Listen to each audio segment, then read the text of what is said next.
Long thought to have been killed, the bodies of 4 Israeli hostages are going home. The remains of a mother, her 2 young children, and an elderly man have been released by Hamas in Gaza. Finally, a confirmation vote on President Trump's FBI director nominee. The Senate expected to take a final vote today on Kash Patel. Delta Airlines offering a payment, $30,000 to each of the passengers on the plane that crashed on the tarmac at Toronto's Pearson Airport. Enhanced safety features get the credit for saving the lives of everyone who was on the plane. Walmart delivering another strong quarter of profits and sales increases, but the retailer's outlook for the year, not so rosy. Because of that, shares of Walmart have tumbled 7% pre-market. Watching Wall Street this morning, stock futures are lower. The Dow futures are down 140 points. More details at srnnews.com. Here is the latest news and information that impacts you. I'm Derek White. Garden City Police have arrested 39-year-old Augustin Barronville for aggravated kidnapping, aggravated assault, and other charges early yesterday morning. Police were called to the north side of the city to find a vehicle that the driver reported another occupant was kidnapped at knife point. Authorities quickly located the suspect at his residence and have taken him to Finney County Jail. Police were called to Labette Health on Tuesday evening after security stopped Eric Matthews from taking a newborn baby who had not been discharged. A family member of the baby confronted Matthews, who was booked on a complaint of kidnapping and child endangerment. United States Senator Tracy Mann has been in the region conducting his listening tour. Yesterday, he started in Colby and covered a variety of topics, including immigration, healthcare, the cattle industry, energy independence, and others. Go to nwksradio.net to view the full meeting. Aurora officials are happy that an apartment complex known for gang violence and awful living conditions has been shut down. The Edge at Lowry apartment complex was officially closed on Tuesday. Police Chief Todd Chamberlain led a tour of the units yesterday, pointing out severe problems including holes in the walls and floors, roaches, and exposed wires. Chamberlain said the conditions were inhumane and criticized the owners of the complex for taking advantage of vulnerable migrants. The Sherman County Fairgrounds is hosting the Black and Gold Showdown on February 22nd, starting at 10 a.m. Goodland's Future Farmers of America will be running the cattle show, and kids in 4-H can show at the event. Puddle Duck Preschool is having its annual free will donation soup supper fundraiser from 5:30 to 7:30 p.m. on February 22nd at the United Methodist Church. The Colby United Methodist Church is sponsoring a free pickleball class on February 23rd at 2 p.m. at the Colby Community College tennis pickleball courts. The class is free and all are encouraged to attend. USD 315 Colby Public Schools will be holding a special board meeting on Thursday, February 27th at 7:30 a.m. in the boardroom of the Administration Building at 600 West 3rd. For more information on this and other stories, visit nwksradio.net. Rocket 1025. With your updated forecast, I'm staff meteorologist Paul Trombley from the Weatherology Weather Center. An extreme cold warning continues until noon today. A blend of clouds and sun today with daytime highs approaching 15. Winds out of the south, 8 to 15 miles per hour. Mainly cloudy skies expected tonight. Slight chance for snow. Lows level off around 0. Slight chance of snow tomorrow. High temperatures reach up to 25. Mainly clear skies. Much warmer Saturday and Sunday with highs from the upper 40s to the upper 50s. Looking at the long range, 68 Monday, 65 Tuesday, and 56 on Wednesday. About an inch of snow tonight through tomorrow. Get up-to-the-minute weather updates from the Weatherology Weather Center. I'm staff meteorologist Paul Trombley on this NWKS radio station.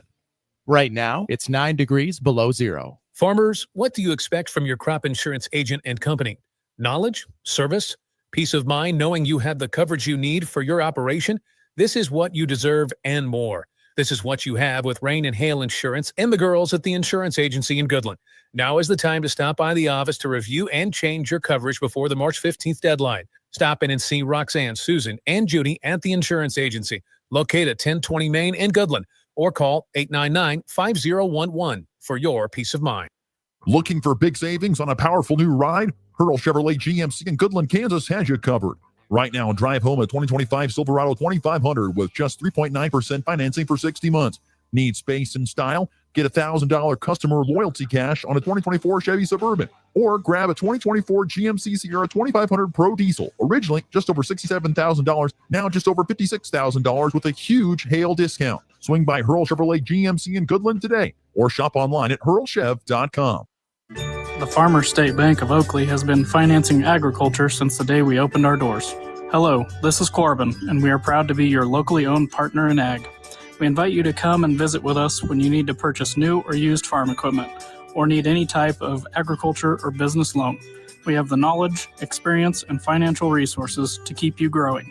The Farmers State Bank of Oakley, a tradition of community and agriculture for over 115 years. Member FDIC.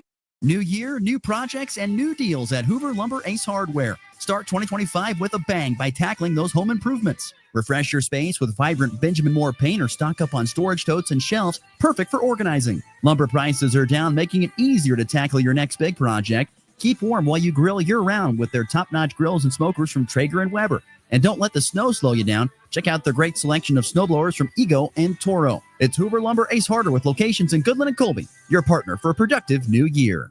No one knows farming and ranching better than Farm Bureau Financial Services. After all, our companies were founded more than 80 years ago to serve the unique needs of farmers and ranchers. Today, we're the #1 ag insurer in our territory, delivering smarter insurance for agriculture. Andrew Flanagan at Farm Bureau in Colby can help you get customized, comprehensive coverage that meets your needs. Call Andrew and schedule your personalized on-site super check today. Farm Bureau Property and Casualty Insurance Company, Western Agricultural Insurance Company.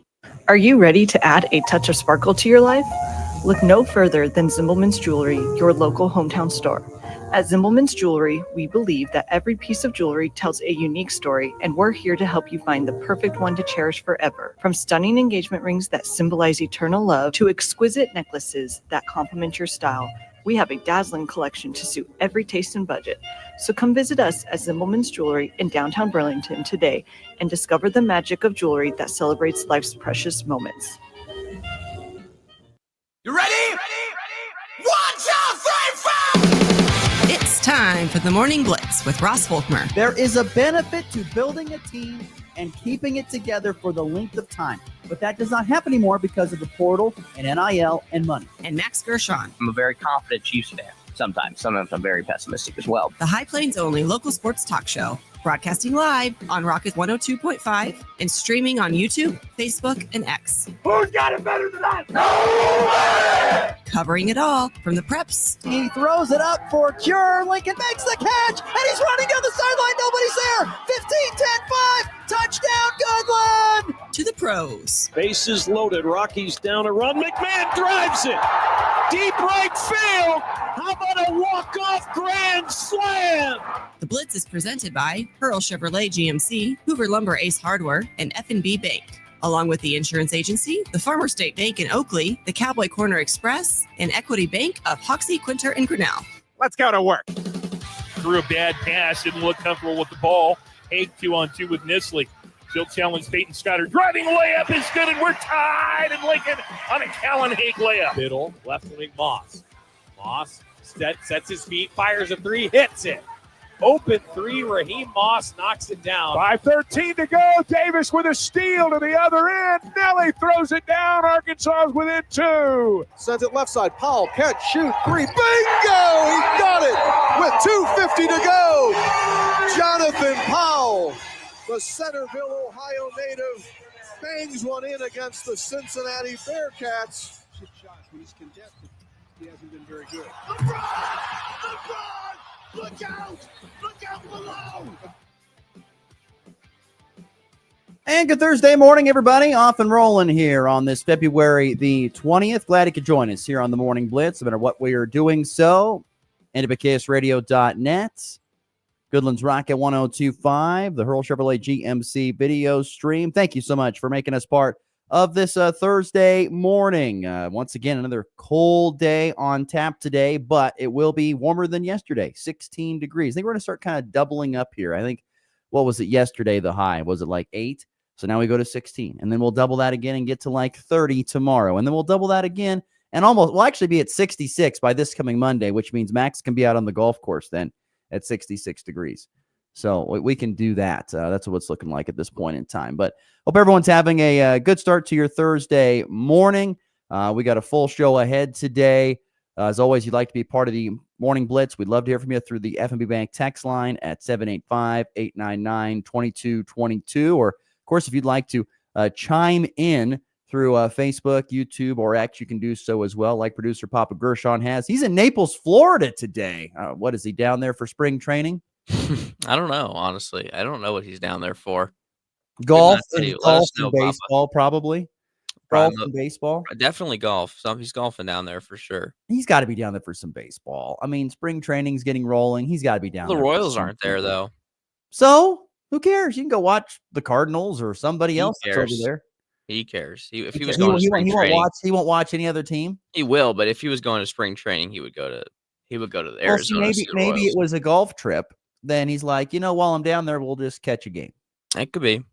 Could be true. That's how it would be for me. I mean, anytime. So yeah, we appreciate the warm vibe. 70 degrees down there in apparently Naples, Florida. Which good. It's 16 here today, and actually quite warm in comparison to what it has been.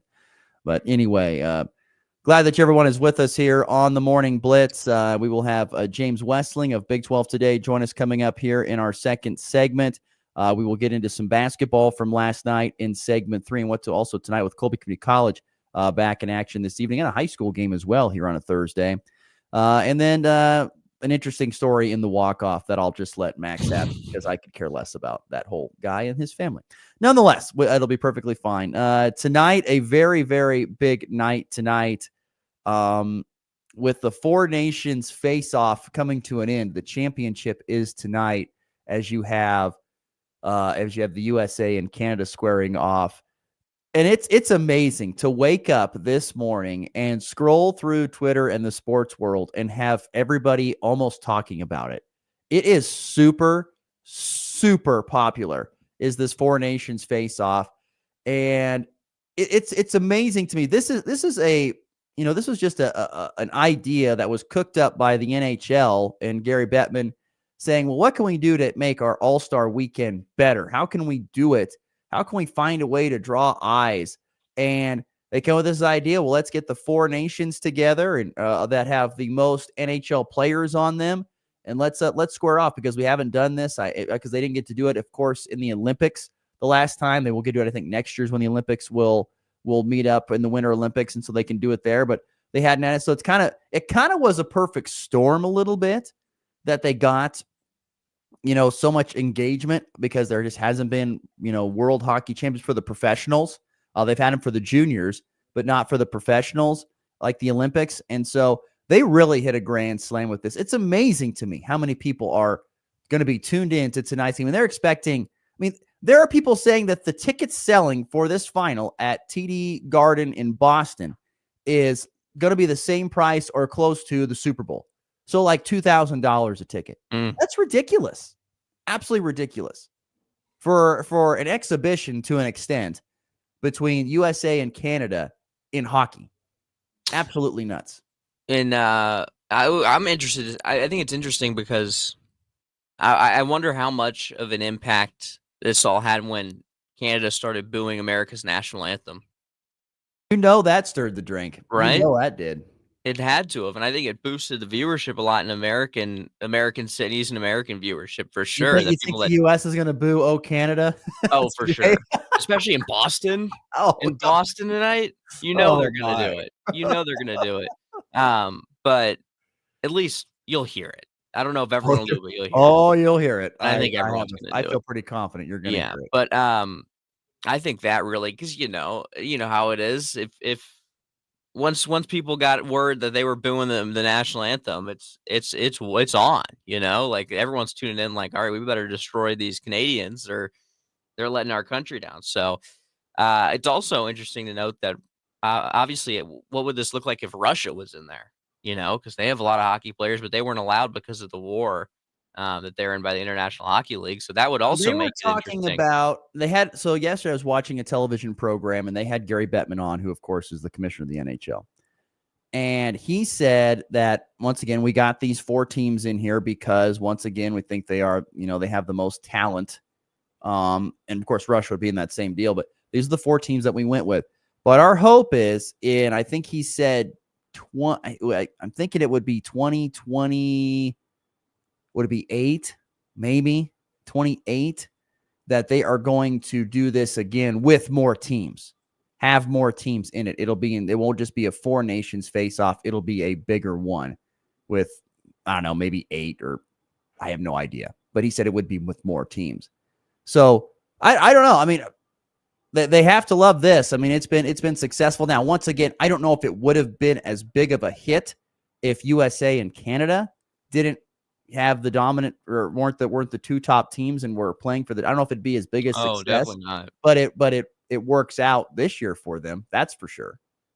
And the 3 fights to start the game and 9 seconds into the game right after it's all if that, if that part of hockey was not involved in so a lot went right. And, it definitely has stuff because that couldn't have happened unless they planned it the way that they did with the different nations playing off with some of their best players and the players trying and the players representing their country and stuff like that. But definitely those scrums to start the game and the booing of the national anthem is just, you don't. I guess hockey probably doesn't love it, but it's working. Fuels the fire. It's all added fuel to the fire. And so that is going to be tonight on ESPN. That is a 7 Central, 6 Mountain Time puck drop there from Boston. And so that led Max to think about what in the world could other All-Star weekends do to improve here as we go forward, because this was all part of the All-Star weekend. Once again, I don't think they're going to do this every year. Every All-Star week. I don't think that's going to happen. But, I mean, this was a pretty big deal and pretty successful. So what could other sports leagues, the NFL, the NBA, that don't have really great All-Star weeks or weekends, how could they go about improving it? I don't think we touch baseball. I think baseball is probably about as good as it's going to get. The games are decently competitive. I know they don't mean anything. I know a few years ago they did. It meant home field advantage. Did you like that at all? Oh, I loved it. You liked that with home field advantage? Okay. I didn't have a problem with it. I think it was sick, and and of course you love it. You're in the American League. They always win. So well, yeah, but it benefited the Royals too. But also what you had is, back when the Royals in 2015 and 2014, you had the fans dominating the fan voting, and the Royals were at the top of in 2015 at the top of the division or the American League, and they knew their goal was to make the World Series, and they knew how important that win was. So they went out there, balled out, and got home field advantage for the World Series. So I mean, that stuff it's a very wild scenario. It doesn't necessarily make the most sense that the MLB had the All-Star game mean you get home field advantage in the World Series. It doesn't. There's no connection. It doesn't really make sense at all. But it was fun. It was fun, and it was a sick added, part of the All-Star game that made those guys try a lot harder. So, but the thing about baseball's All-Star game is why you don't need to switch it is because you can't just stop trying in baseball. Because in baseball, you stop trying for 3 seconds or one at bat, your whole fundamentals, your whole swing, your whole pitching arsenal might be thrown off by the time you get back to regular season play. Like it's something you got to keep going through the motions. You can't just stop. So that's why I think baseball is especially unique in its All-Star game. Yeah, I mean, once again, I think it's a good weekend. The home run derby, the celebrity softball game. I think all that stuff is good stuff, And so other leagues have tried to duplicate and find a way to draw fans in for the All-Star weekend, but it just hasn't been as successful. Whether it's the NFL getting away from tackle football and going to flag, and the skills challenge, and the same thing in the NBA with the skills challenge. And then they play a game, but it's not really a game. It's mostly just up and down the floor and who can score, who can shoot threes from half court. It just kind of becomes this ridiculous thing. And so I don't know. And so do you have any ideas on how they could be better? Other All-Star games? Well, first of all, the NFL Pro Bowl is the worst out of all of them. It's the worst out of all. It gets no attendance in Orlando. No one goes. No one cares. It's by far the worst in my mind. The Pro Bowl is what they've done with it. I gotta say, I mean, what the NHL is doing right now with the foreign, it puts pride on the line because you're playing for your country. It doesn't matter what scenario you're representing your country. You're not going to just, lay off. So I think in the NBA that'd be something very interesting that they could add is something similar to this where you have international versus USA in the All-Star game. Yeah, and there's been talks of there being USA versus the world, I think is what it's going to be called. So. Yeah, And I don't think my thing is about the Pro Bowl and the All-Star game.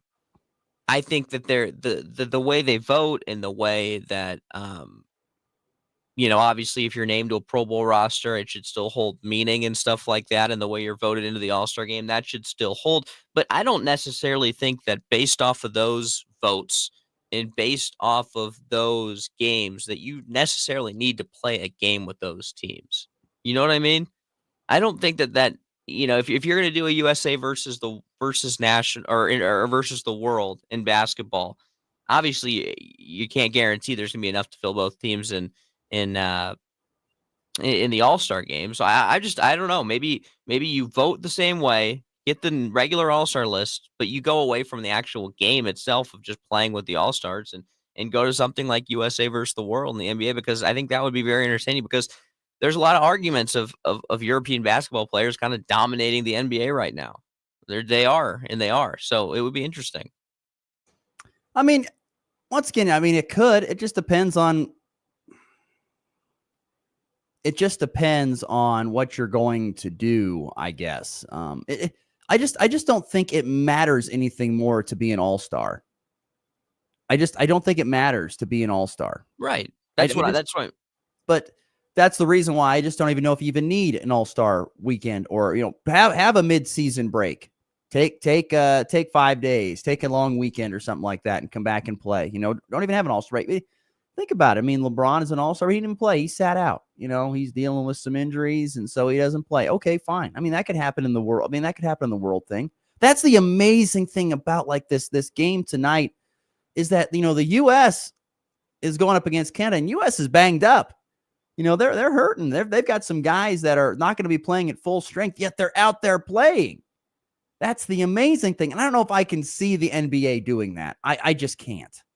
The NBA already misses regular season games. They don't care. Well, I think that's why I think when you put countries on the line, especially for a lot of the international players, they're going to want to represent their country. They're going to want to maybe you give them uniforms that represent each country. I don't know. Like you got to put some pride on the line to make these guys want to play. They don't care. Who cares about representing the Western All-Star game anymore? These guys don't care. You've got to put something to. Yeah, it's either pride or money, and they're trying. You don't got to give them more money. But money doesn't work. Yeah, that's why I'm saying this is the last, in my mind, the last resort of if money's not going to work, All-Star game nominations not going to work. Why not? The only thing, which is what the NHL is doing, is make them represent their country, make them represent something that they actually care about, and see if that works. Because I think if the NBA takes from the NHL, it would definitely get viewership the first year, definitely. And maybe if it works, then they can continue to do it. But what they're doing now is not working. I mean, literally half the game is just the announcers complaining. I mean, former players, current players, just on the mic complaining about how boring it is.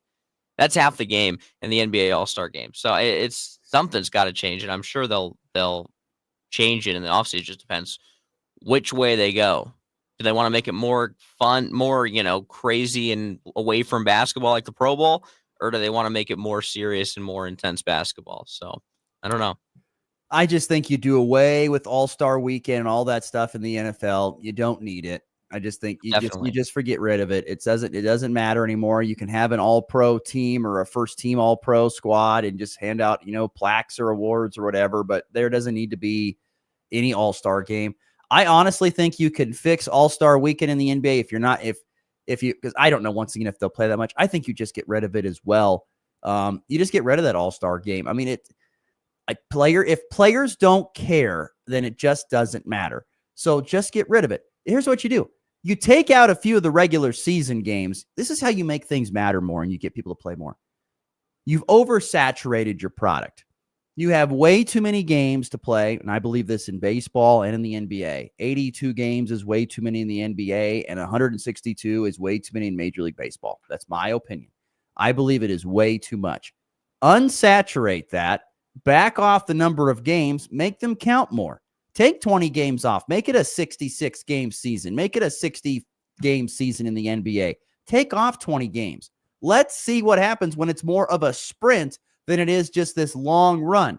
Same thing in Major League Baseball. Take off 162 games, make it 120, cut off 40 games, then go out and play these games, and let's see what happens. Let's see what happens when you actually need to be out there playing, because if you don't, you might get left behind. You got to be out there playing. I think that's how you fix some of this. You don't even need to deal with the all-stars, and you can make the whole thing better by just playing. And guess what? Then if you have less games, you don't have to play every single night. You can take a couple days off. You can rest then. You can be more well-rested for the action. I think that's what needs to happen. It's been oversaturated for too long. Take the games out. I mean, football to me is in a great spot because you play once a week. Yes, the thing that stinks is they've moved those games around. Now they play on Saturdays and Sundays and Mondays and Tuesdays, Wednesdays, whatever holiday they'll play whatever on if you're looking from the NFL. But for the most part, football is based upon playing on Saturdays and Sundays and Mondays. That's what it's mostly based upon.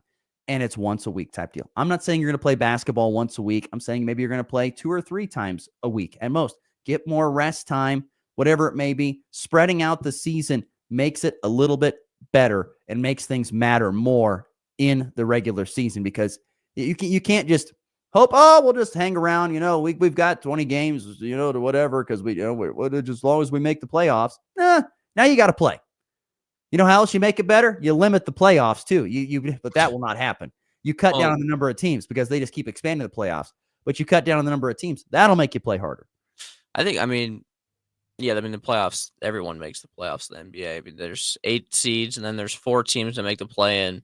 I actually like the play-in. I think the play-in is good basketball, and it's those teams have no chance of ever doing anything in the playoffs. Why can't you have the play-in, but you only have 6 teams?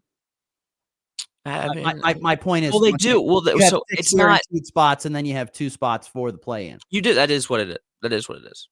It's 6, 7, and 8. So it's 1 through 6, and then 7, 8 are from the play-in. So 2 teams make it. 2 of the 4 make it out of the play-in, and then make it to the 7 and 8. And there's been a couple of competitive series, but I don't think any of them have won yet.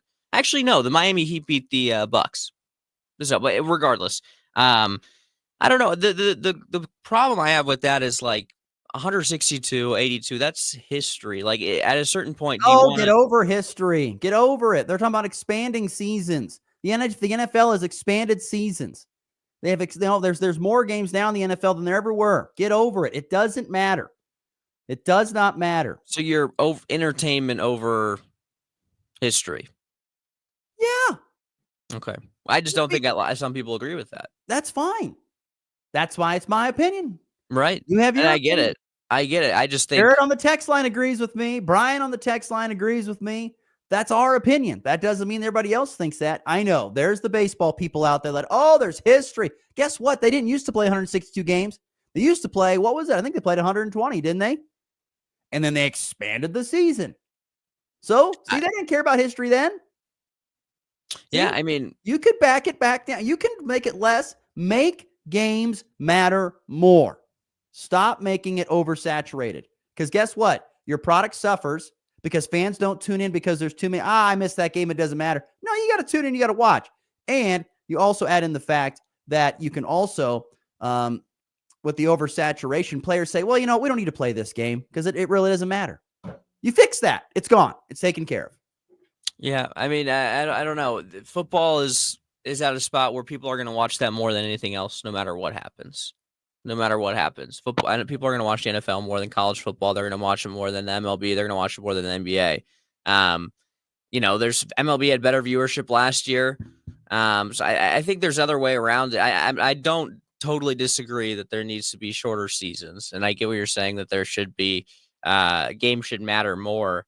But the NBA isn't necessarily totally not spread out. The playoffs take 4 months to get finished. So I wouldn't be opposed to shorter games, or shorter seasons necessarily in the NBA, especially because it's a real problem with guys not playing. You don't really see that as much as baseball, but there's just guys that just will not play. Joel Embiid just will not play basketball. So, I don't know if shorter seasons would help that or not, or if it's just a whole big old problem bigger than that, but yeah, that's definitely a scenario. The totality is you're going to have pressure to play more. You're going to have pressure to get in there and play with less games. And from a viewership standpoint, as a fan, you only get like for example, let's just say in basketball, you only get 60 of these games. You only get 60 of these games to play.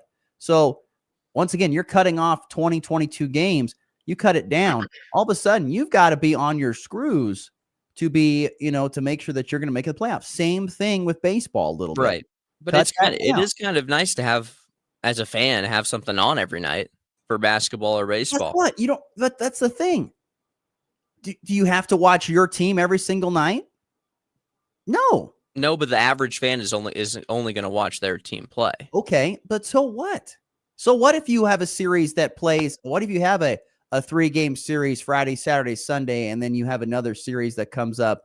You have a midweek series Tuesday, Wednesday, and then you have another one. Why don't you do it like the college slate or something like that? That's enough. Like you don't have that. Guess what? The scheduling computers from Amazon can make it so where you can have games on every night, but it may not be your team, and you can make it work, and you can still get those number of games in. Yeah, I don't know. It just depends. For me as a fan, especially in baseball, I like the grind of the long season. I just think it's so unique to any other sport.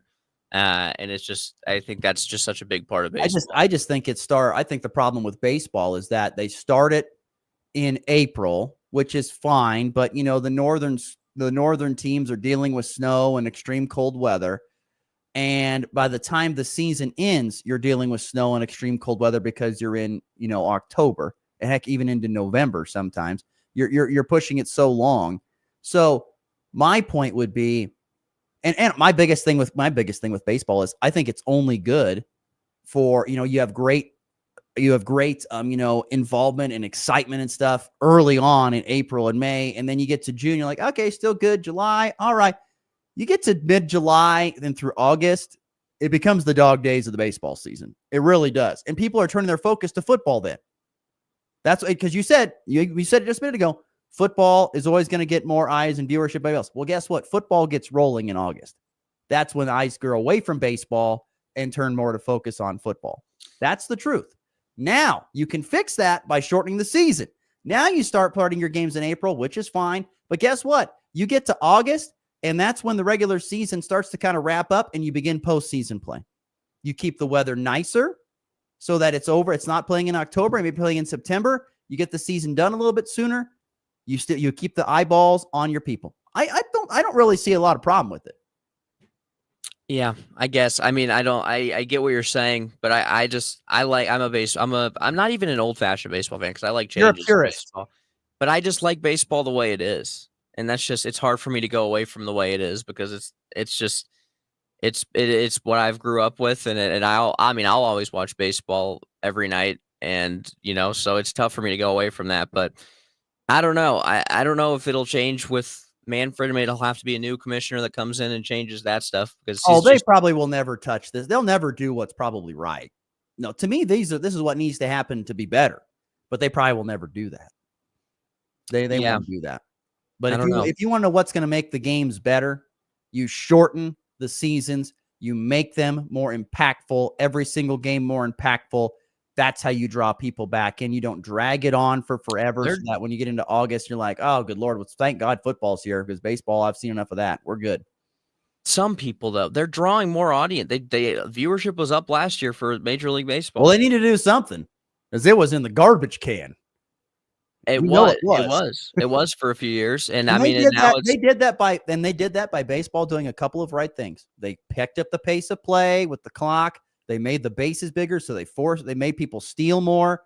There were things that they did that made the game more entertaining and shortening it up. The problem with people will not watch baseball because they do not have the attention span and they don't have the love for the game to watch a full 9-inning game. It doesn't matter if it's on every night, if it's on at 3:00 during the day, if it's on at 8:00 at night. They don't want to watch the game because it takes too long and it's not as fast as basketball and football. That's the problem most people have with watching baseball. So the fans that you have that will watch baseball are going to watch it regardless. It doesn't matter if it's, in my mind, I mean, it's to some it will matter, but the problem is more of people don't want to watch baseball because in their mind it's slow, boring, and it takes too long for a game to finish.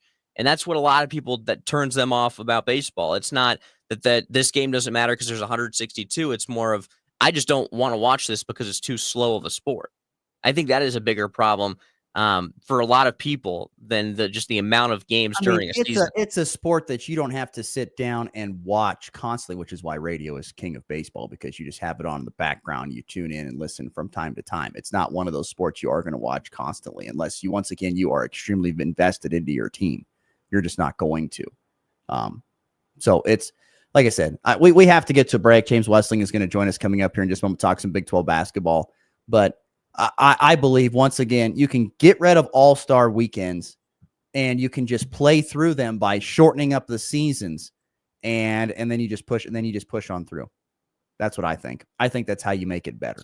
That's how I believe it is. There's too much money in All-Star Weekend, and the cities make too much money. They get to host them too. I don't think that can eliminate it. Besides football, get rid of it because it's just in Orlando every year. There's no money being made there.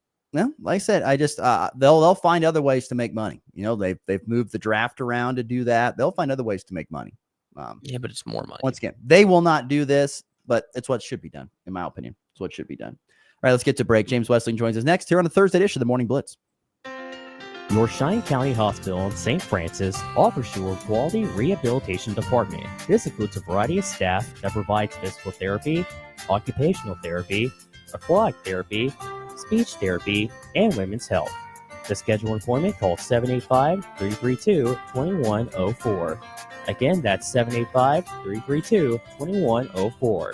The Cheyenne County Hospital on 210 West Street in St. Francis. It's time for a check of the markets with the Anderson Trade Group on the Kansas Farm and Ranch Radio Network.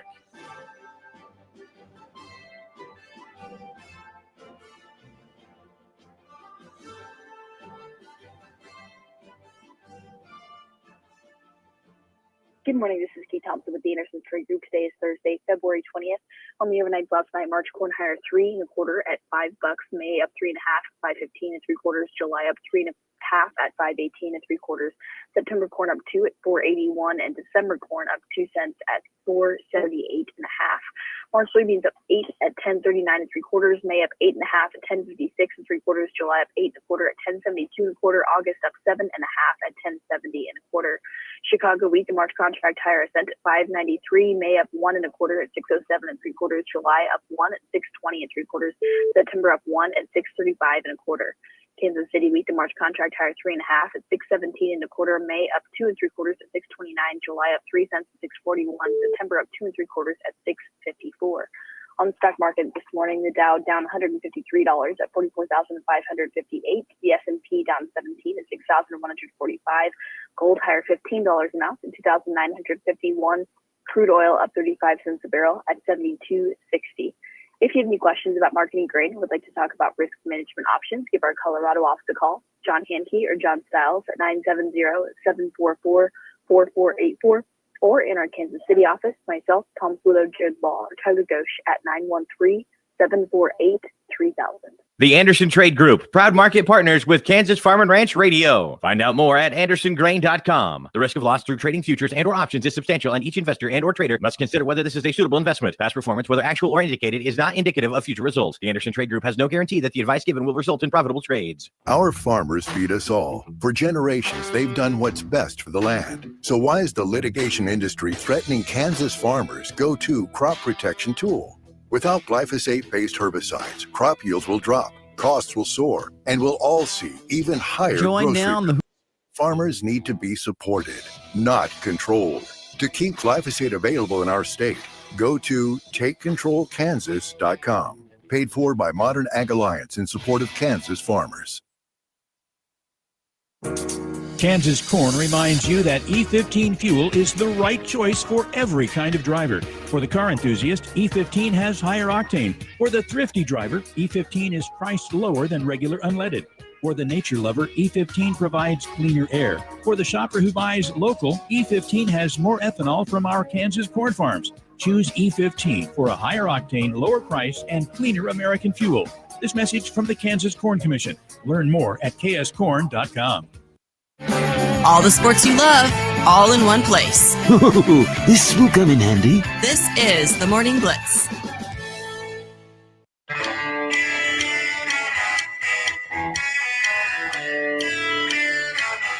As expected, a lot of people chiming in on thoughts of our discussion in the first segment. Larry's got a great point. Professional teams are addicted to the TV money. No, there's no doubt about it. Everybody's addicted to TV money. I mean, look what's going on in New Orleans with the SEC and the Big Ten meeting about trying to change the playoff. They're addicted to money. I'd be addicted to it. I'd be addicted to it too. Yeah, everybody's addicted to money in some sort of fashion for sure. Anyway, James Westling will join us here in just a second because, once again, James hosts a show every morning, kind of like we do. He is a part of Big 12 Today, which is a show on TuneIn, a radio app. So if you love the Big 12 Conference, you want to download the TuneIn radio app and listen to James as he'll co-host a show talking about the Big 12 Conference every single day. You'll also see him on ESPN doing coverage of college basketball and college football, or it's ESPN, ESPN2, ESPN Plus. He's on those television coverages, but he's always kind of to spend some time with us. And he was able to join Max and me yesterday. So let's play that interview here with James Westling of Big 12 Today. Joined now on the Hoover Lumber Ace Hardware hotline by a friend from Big 12 Today, and also, of course, just play-by-play for ESPN, James Westling. James, good day, sir. I tell you what, been a very interesting Big 12 basketball season to this point. I don't know if many people would have pegged it turning out the way that it has. Would you agree or disagree with that statement? Oh, man, I totally agree. I think there's been a lot of surprises. I think, number one, a lot of people kind of wrote Houston off as a Big 12 title contender after the non-conference that they had. And then you just look in the Sunflower State at KU and K-State. They've had two really, really unique seasons. I mean, K-State got off to an awful start, got hot, and then slipped up during that Utah two-step, which seems to be getting everybody as of late. And Kansas is going through a stretch that they simply have never been through under Bill Self. The loss that they suffered last night to BYU, or the other night, that was the largest loss by a team preseason number one in the country since 1961, since the preseason poll started coming out. So in terms of expectations, I would say it's been a disappointing season for KU and K-State, but I almost think the fan base that's more optimistic right now is Kansas State because of how they played going into that Utah trip. So it's definitely been unpredictable, which, makes it a lot of fun. I still think it's the best basketball conference in the country, but in terms of KU and K-State, man, it's been a rocky road. Something we talk about a lot on the show is the transfer portal and NIL. What have you taken out of this season already? It's kind of one of the first few years of NIL and transfer portals in the Big 12 that's really affected it. What have you taken out of this season when it comes to those two things? Yeah, I would say there's a very large gap between the teams at the top and the teams at the bottom in terms of NIL dollars. I would also say that, I think when it comes to Kansas, Bill Self is trying to figure out what's going to work for not just this season, but for the Kansas program. Like, he's had two very different rosters the last couple of years. And last year he could chalk it up to injuries. And this year, I think he has to chalk it up to, he brought in a bunch of transfers that were experienced guys that played a ton at their last school, and he cannot figure out his best rotation. AJ Storr either looks like he's afraid to make a mistake, or he looks like he just doesn't care. KJ Adams and DeJuan Harris are two guys that have been staples in the program, but they're not NBA players. And Bill Self has always had veteran NBA guys like Ochai Agbaji that were there for 3 or 4 years, guys like Jalen Wilson that developed over time and turned into NBA talents. And KJ Adams and DeJuan Harris aren't those type of guys. And so I think it's a talent problem. And I think a lot of that is just the fact that KU missed in the transfer portal. And I think next year is going to be a very, very different looking roster. And I look forward to seeing how he constructs it, because this year it just didn't go as planned. James Westling is our guest here, co-host of Big 12 Today, and of course does play-by-play for ESPN. You'll see him on ESPNU and 2 throughout the basketball season. James, I wanted to know, I had asked a question yesterday morning about Bill Self, and I I saw a post on even social media about it, but could this be the beginning of the end of Bill Self's era? You know, back-to-back years of down seasons in comparison to what they usually are used to there at Kansas. Could this be the beginning of the end, or is it just a slight hiccup? I think that's a really good question. I lean towards it's a slight hiccup. I think Bill Self has done enough at Kansas that they'd have to have 4 or 5 really, really subpar seasons for him to get axed. I don't think that's even a topic at all. With that said, he is 62 years old. And a lot of coaches towards the end of their career walked away from the sport because they didn't like the way college athletics was headed. Coach K, Jim Boeheim, Tony Bennett recently at Virginia. Jay Wright is another name that comes to mind. I would be less surprised if Bill Self went that route versus him actually being on the hot seat in any way, shape, or form. I also think he is still a tremendous coach. You know, I think he will find a way to get guys that buy in to his program and buy into his way of doing things. And I think the buy-in's been a big problem this year. So when you factor the fact that he didn't have the talent he's used to, he didn't have the developmental players that are NBA guys, then he didn't have the buy-in, it's just been a perfect storm of a very, very unique KU season. So I lean towards hiccup because I trust in Bill Self and him being able to figure it out and still being ranked in the top 25 and be 17-8 and having a really, really down year is still a really good problem to have. I think it says a lot about the expectations at Kansas and their winning pedigree. But I would not be absolutely stunned if he just said, you know, enough with this, and he just walked away from the game altogether. James, when you look at the entirety of the Big 12 conference, 4 teams ranked, 3 of them in the top 10. And I know you mentioned earlier in our conversation today talking about how you think it's still the best conference in the country. But, I mean, with all the teams kind of being a little bit around 500 or lower, I mean, is that true, or is it just because it is the best and that everybody beats up on everybody? No, I think number one, there are data points that would indicate it's the best league in America. I know that everybody talks about the SEC, and sure, Joe Lunardi has 3 SEC teams as number 1 seeds, 3 out of the 4 spots. But the Big 12 has 5 teams in the top 11 of the net, 4 teams in the top 10, 5 teams in the top, I think it's 13 or 14 of KenPom, and no other league can say that. The SEC has 4, the Big 10 and the ACC each have 2 or even just 1 in terms of the ACC. And then I also think the bottom of the Big 12, and I'm not talking about like Colorado and Oklahoma State. I'm talking about teams like TCU and teams that are like teams like Utah and Kansas State. Those type of teams are a lot better than the teams in the SEC that are toward, like, you go look at the SEC standings, it's very, very top heavy.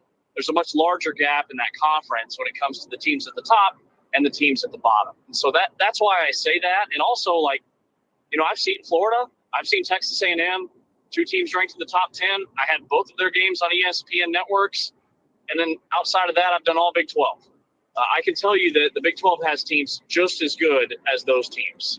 So that's where I say the Big 12 is still just as strong as the top conference in America. James, who are some teams in the Big 12 that you feel confident in saying will make it the farthest in the tournament in March? Number one is, yeah, that's a good question. Number one is Houston. Houston is absolutely loaded. You know, they're 360th in the country in adjusted tempo. And adjusted tempo is a KenPom metric that is possessions per 40 minutes. And everybody sees that and they think, wow, Houston's a really slow, really low possession basketball team. And I can tell you they are not slow. The reason why they're ranked where they're ranked in terms of tempo is because they guard so well that you can't find a shot against those guys.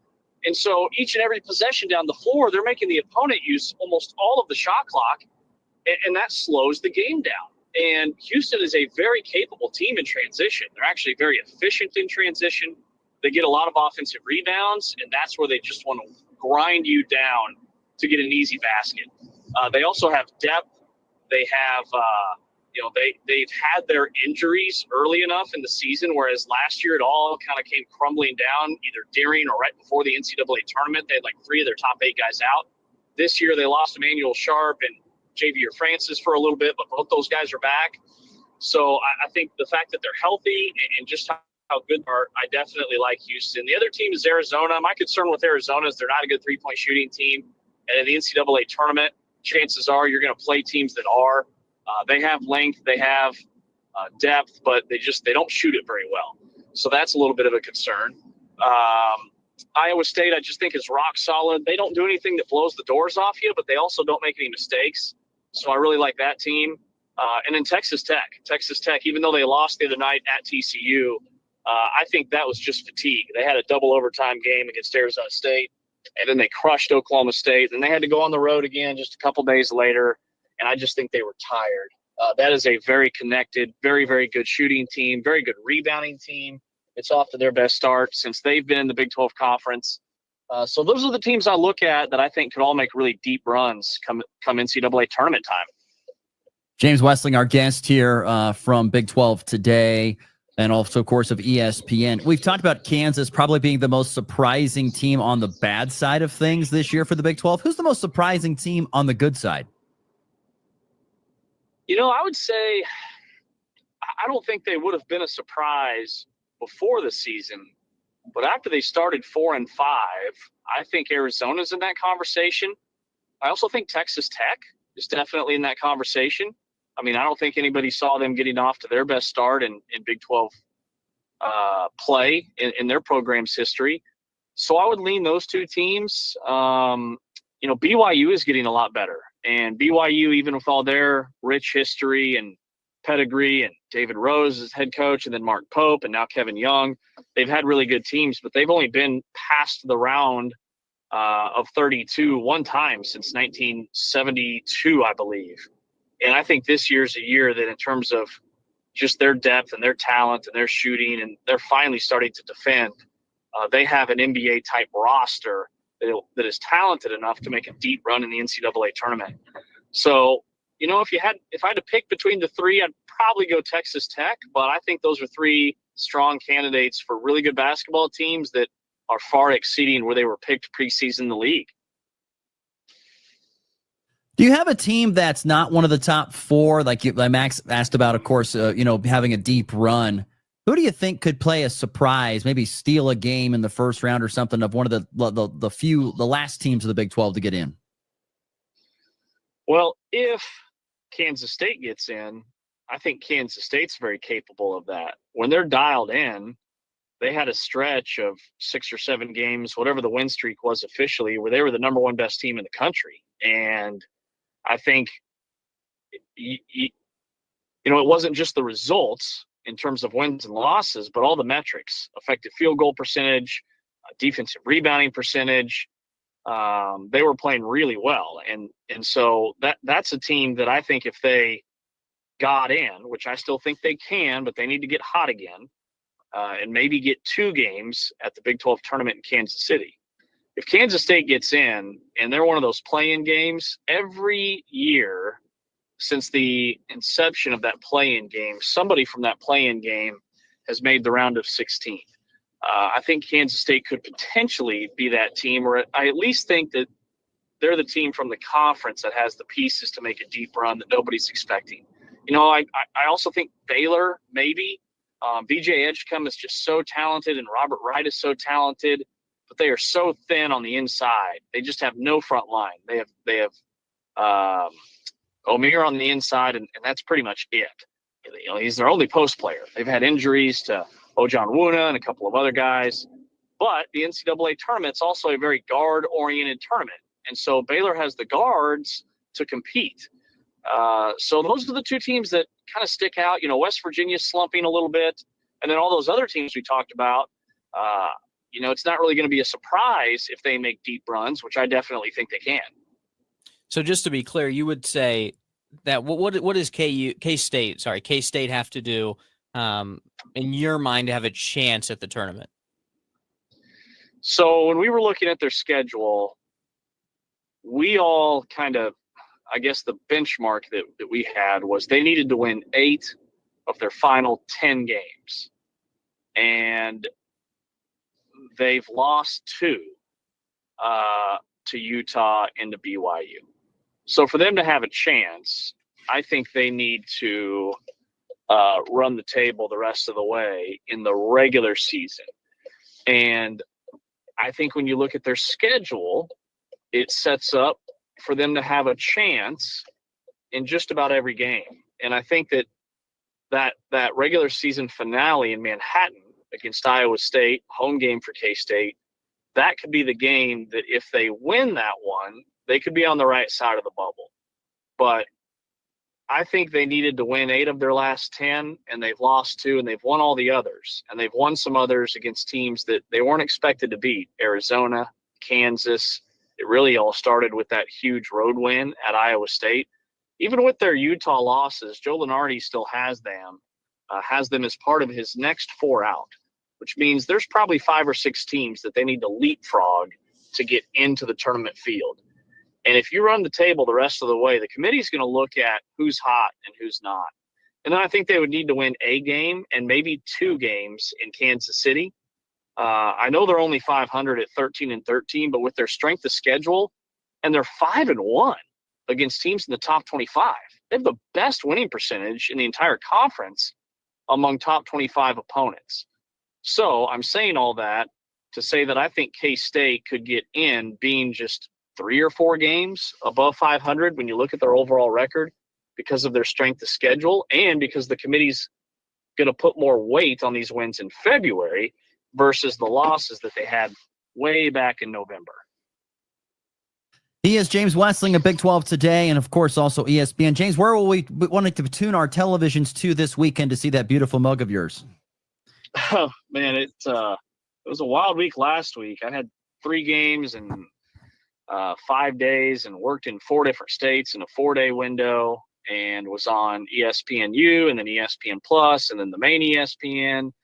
This week is West Virginia at Texas Tech on Saturday, which should be a pretty good game. West Virginia has a huge game coming up against Cincinnati.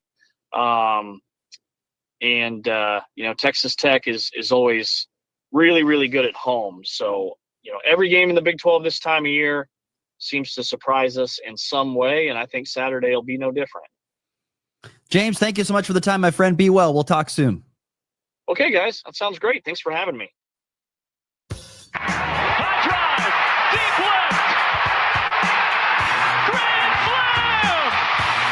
And back lifts his ball high and deep to right. How about a walk-off Gray? Thomas to the 10. Denver's going on to New England. They win it on the first play of overtime. Mahomes flings it. It's there. Hardman. Jackpot. Kansas City. All right, up against the clock here. Forney Tech Northwest basketball last night. A come-from-behind win for the Tech Tiger men, down by 16 at one point in time in the second half. Come back and win 87-84. 25 points, 23 in the second half from Harold Tompkins to lead the Tech men to a win. They have now won 3 straight, 11-14 on the season. Tech women lose to Dodge City, the 7th-ranked Lady Conquistadors, mind you, 83-36. Tonight, Colby Community College, in a game that's postponed, will be at Seward County for some basketball here this evening. Nebraska last night, only college basketball team in action, had an absolute clunker. They lose to Penn State 89-72. Penn State had lost 7 in a row before they shot 62% against Nebraska. I've got more thoughts on that at another time. Anyway, into the walk-off. What's the news about LeVar Ball that we could all really care less about? Oh, yeah. Well, I didn't even know we were going to. He lost his foot. His foot got amputated. LeVar Ball, father, amputated. No more foot for LeVar Ball, according to TMZ Sports. So, end the morning blitz on a high note. No more foot for LeVar Ball. Actually, we're going to end the blitz on this. If you would like to go see, speaking of Colby Community College basketball, if you would like to see them take on Dodge City at home here on Saturday, if you'd like to see the Trojan men who have won 3 in a row, I've got 2 tickets to give away. So if you want to text in the word Trojan here after the show, text in the word Trojan to 785-899-2222. Text the word Trojan to 785-899-2222. You can be a winner from Colby Community College, and get 2 tickets to go watch the Colby Community College men take on Dodge City. So there you go. That's how we'll end the show, with some positivity and not about a lost foot. All right, for Max, I'm Ross. Thanks to James Westing for joining us today, and thanks to you for joining in through the conversation. We'll see you tomorrow on a fun Friday here in the Morning Blitz.